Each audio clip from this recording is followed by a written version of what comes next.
In today's video, I'm going to teach you how to log out of your ClickUp account.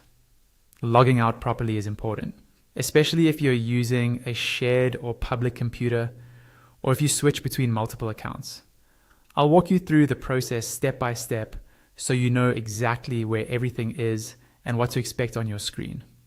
First, make sure you're already signed into ClickUp and that you're in your workspace.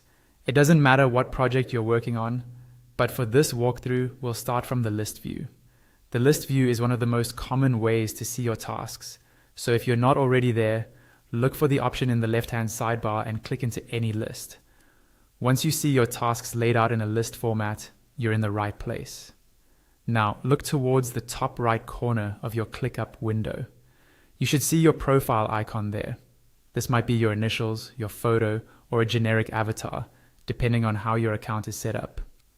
Move your cursor to that profile icon and click on it once. As soon as you click your profile icon, a column of options will appear.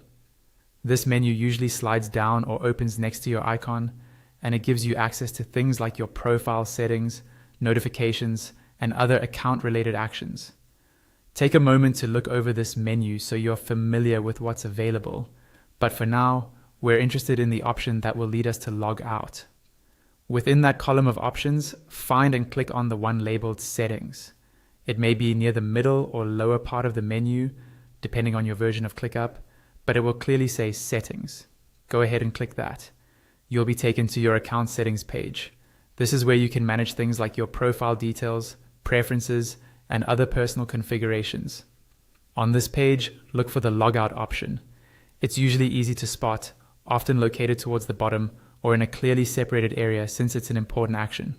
Once you've found Logout, click on it.